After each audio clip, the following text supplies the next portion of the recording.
te ayudaría a sobrellevar esa pérdida. Exactamente. ¿Alguien más quiere dar su opinión? ¿Nadie? ¿No les sirvió para nada? Sí, doctora. Sí, doctora. Yo. A ver, adelante. bueno. Además de ser importante saber manejar la muerte de un paciente, debemos de estar preparados para dar la noticia como que un paciente perdió una extremidad, porque eso también se le considera como un duelo. O afrontar otro tipo de pérdidas que son como de cosas materiales, que muchas veces los pacientes tienen la confianza de contarle a su médico.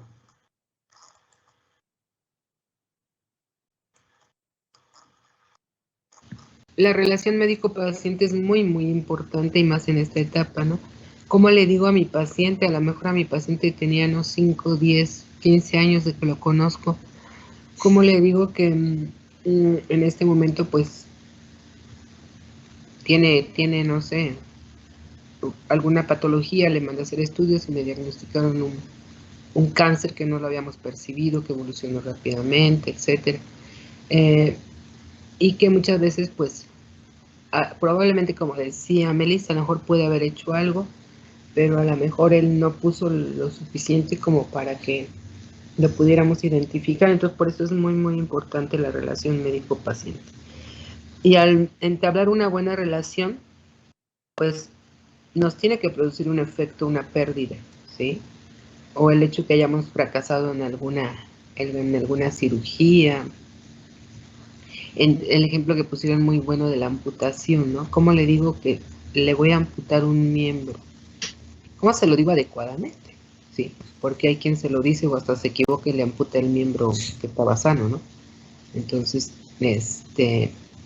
hubo un caso donde le amputaron el miembro equivocado y como ya le habían amputado uno, hicieron lo posible por salvarle el otro y se lo salvaron, ¿sí? Entonces eso quiere decir que pues no tenían por qué haberle amputado a ninguno de los dos, le podían haber salvado el primero.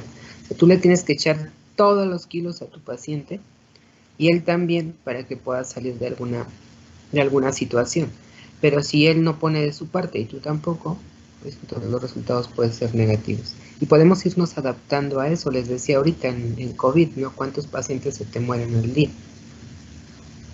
Ayer una persona me decía, fallecieron 3 en mi turno.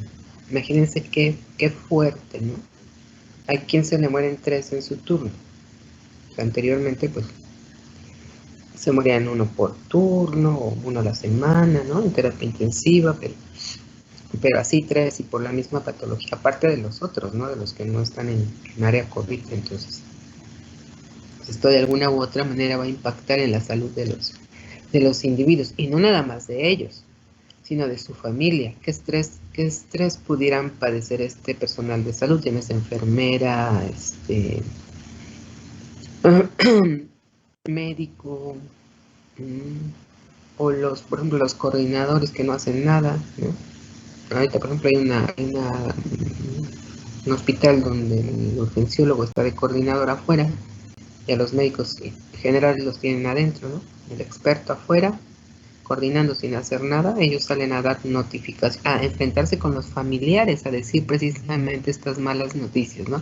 Ayer otro conocido me comentaba que tuvieron un problema porque falleció una paciente. Nunca les dicen la hora del fallecimiento. ¿Por qué? Porque pues no es posible, pero esto debería estar pues contemplado por las autoridades, por lo menos interno, ¿no? No es posible que ya se murió ahorita tu paciente y salgas y les digas, ya se murió, ¿no? No tiene que haber un manejo previo. O sea, sí ya sabían que estaba grave, pero ¿quién se agrava de momento? Entonces, ¿cómo sales y le dices, ya se murió?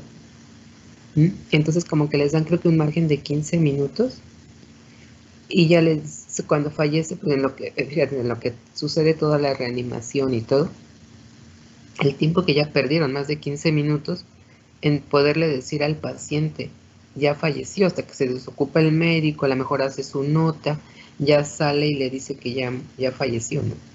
Entonces, cuando fallece, le dicen, está grave, muy, muy grave, probablemente no salga. Entonces, le dan un margen de como de 15 minutos para que el familiar ¿cómo se dice?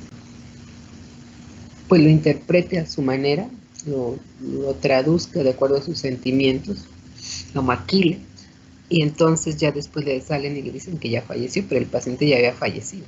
Entonces hay un error de coordinación y la trabajadora social, que era nueva, pues cometió un error ahí en los datos y se armó un problema, ¿no? Pero es precisamente para decirle, no de golpe, que pues ya falleció su paciente, sino de que se vayan adaptando. No le pueden decir 15 minutos antes, ¿no? Va a morir, a lo mejor no se muere. Entonces, todo esto lo tienen que saber manejar. Luego, cómo afecta esto dentro de su vida personal, cuando llegan a casa que estén estresados, etcétera, ¿no? Que tengan que estar aislados, incluso a lo mejor cuando sospechan que ya tuvieron COVID ellos mismos. Entonces, es muy, muy importante que pues estuvieran preparados. Realmente el personal no es como dice el gobierno, que está preparado. Está preparado profesionalmente, porque tú como médico general, que contrataron a pasantes que ni siquiera se han titulado, no están preparados para ser intensivistas, ¿sí? Y mucho menos anímicamente, psicológicamente. Entonces todo esto va impactando en la salud. Entonces ya debieron haber hecho algo. No tienen más de un año estar confinados en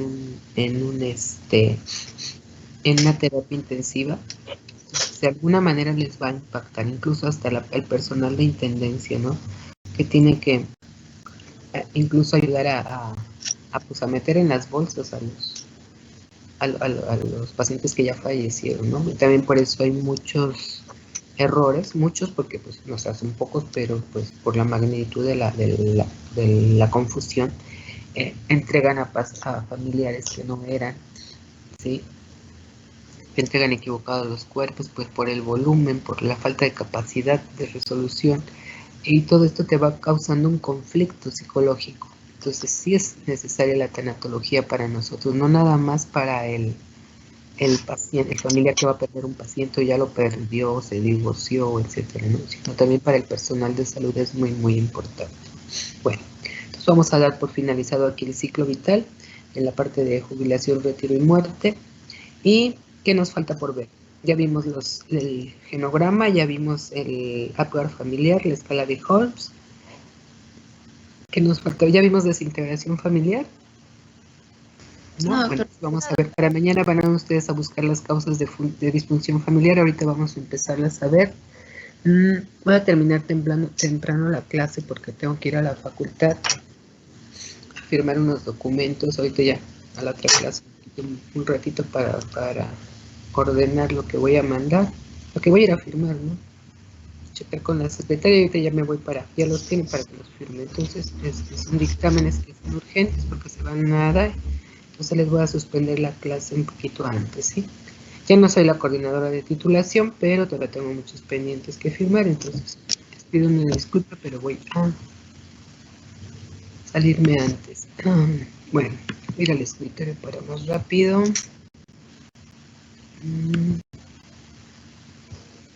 Bueno, entonces vamos a ver.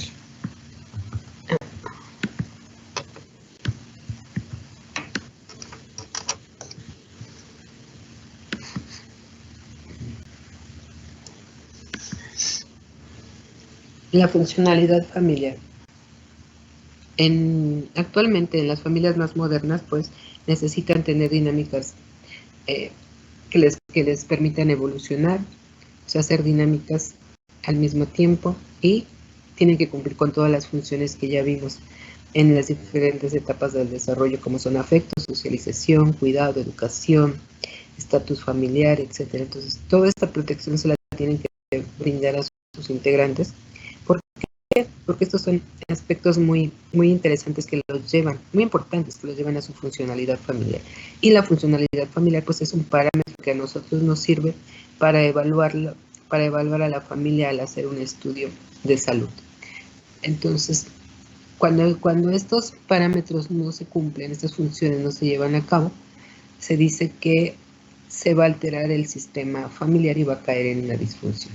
Si es que vemos a la familia desde el punto como un sistema, vamos a decir que estos subsistemas se van a ver alterados por los cambios de roles de cada uno de sus integrantes. Ya habíamos hablado de los roles, que son las funciones que cada uno de los integrantes tiene que llevar a cabo, Y actualmente estos tienen que ser intercambiables, transferibles. ¿Por qué? Porque ya no está la familia que habíamos visto, la familia arcaica, donde el papá trabajaba, la mamá se dedicaba a cuidar a los niños. No, ahora por necesidades económicas, sociales e incluso políticas se tienen que adaptar estos roles. La mujer se tiene que ir a trabajar no por liberación, sino porque tiene que ayudar a la pareja a sacar adelante a su familia, ¿no? Entonces, ¿qué pasa con las labores del hogar? ¿Quién las va a hacer? Pues nadie las quiere hacer, nadie quiere educar a los niños, etcétera. Entonces se presenta una serie de trastornos que los lleva a una disfunción de diferentes niveles, ¿no? ¿Qué es la disfunción familiar? Pues es un estado dinámico que se puede presentar ya sea de manera transitoria o permanente. Va a ser transitoria cuando la respuesta del núcleo familiar se adapte a las conductas adecuadas para resolver los factores estresantes que están afectando a esta familia, y si no, pues va a caer en una disfunción.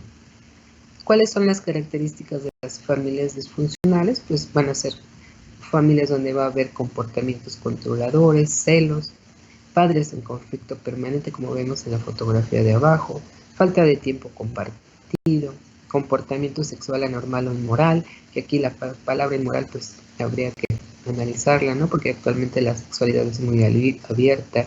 El hecho de ser homosexual no quiere decir que sea inmoral, pero sí, por ejemplo, caer en la infidelidad, que si es como tal, pues sí, no es muy estético que digamos, pero acuérdense que hay grados y tipos de faltas, ¿no?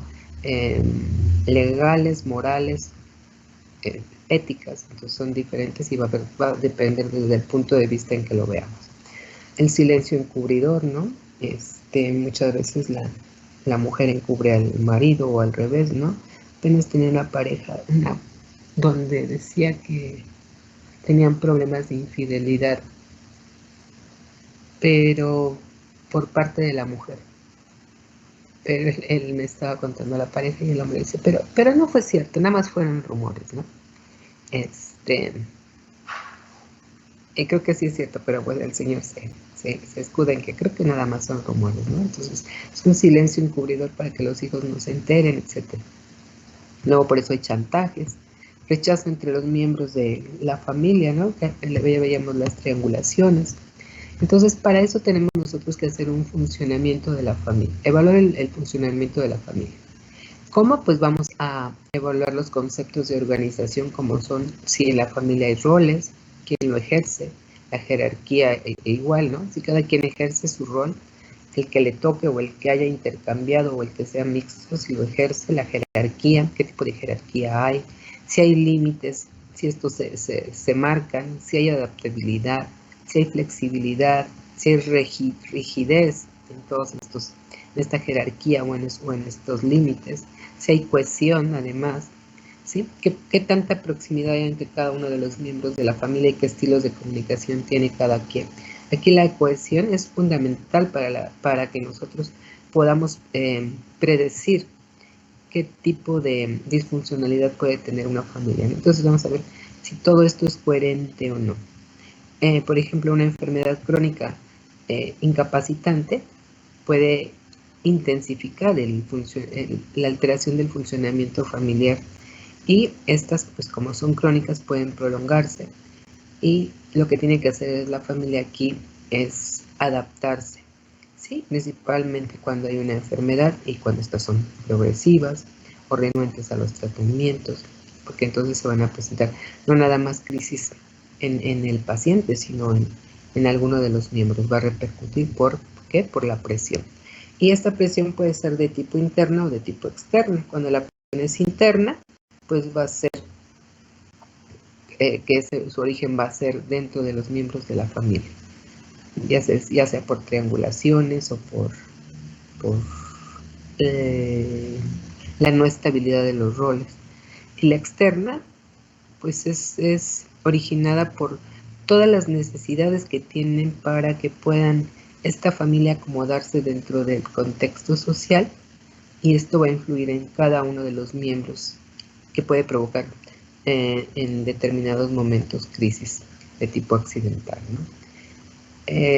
de acuerdo a la temporalidad, pues estas pueden ser transitorias, pueden ser continuas, pueden provocar, de acuerdo a la respuesta y al contexto de cada familia, pueden causar mayores dificultades, o bien que la familia se vaya adaptando a ellas, que también eso muchas veces, si estos efectos son negativos, no es sano, pero la familia se va adaptando. Y principalmente cuando la familia tiene un enfermo crónico, pues va a vivir una constante tensión, que les decía, no nada más va a afectar al enfermo, sino cada uno de los integrantes, y eso va a repercutir pues en una crisis familiar, ¿no? Los diferentes tipos de crisis familiar se pueden presentar por una enfermedad, una discapacidad o la muerte de alguno de los miembros.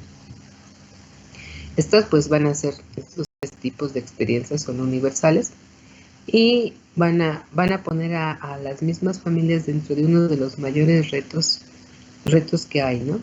¿Cómo van a solventar cada uno de estos? Por eso decíamos que la tanatología es muy, muy buena, ¿no? Cómo sobrellevar una enfermedad, un familiar con discapacidad o la pérdida de alguno de los miembros o la futura pérdida. No sé, a lo mejor es un paciente con una enfermedad terminal en la cual ya saben que va a morir. Y pues cómo prepararse para esa pérdida, ¿no?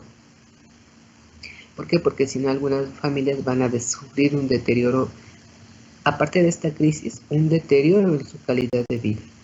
No así los que pueden solventarlas y con éxito y van a seguir adelante en un corto tiempo.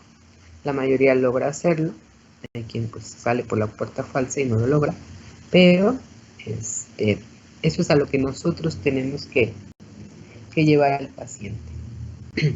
¿Dudas, preguntas, algo que quieran agregar aquí? Aquí vamos a empezar a ver discapacidad, pero eso lo vamos a dejar para mañana, que ustedes busquen cuáles son los tipos de las causas de disfunción familiar, ¿no? Ya veíamos enfermedad, muerte, un paciente con capacidades diferentes. Aparte de eso van a encontrar muchísimas causas de disfunción familiar, ¿no? Que son las que vamos a discutir mañana. Para mañana eso van a buscar, y para el lunes van a preparar el tema de familia rural, urbana, semiurbana, y con eso terminamos el lunes. Y el martes vemos psicoterapia familiar.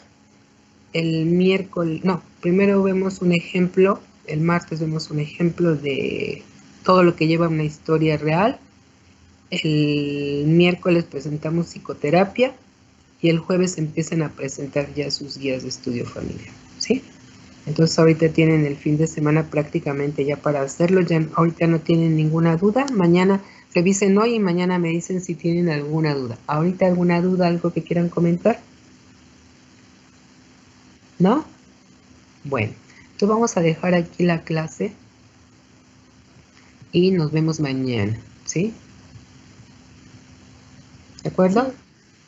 Sí. Bueno, Nos nos vemos, que tengan buen día. A ver si para el lunes ya les puedo dar la cara. Hoy voy a ir a que me retiren puntos. A ver si ya les puedo dar la cara el lunes, ¿sí? Si no, una disculpa. Nos vemos, que estén bien. Hasta luego, doctora. Hasta luego. Hasta luego. Hasta luego.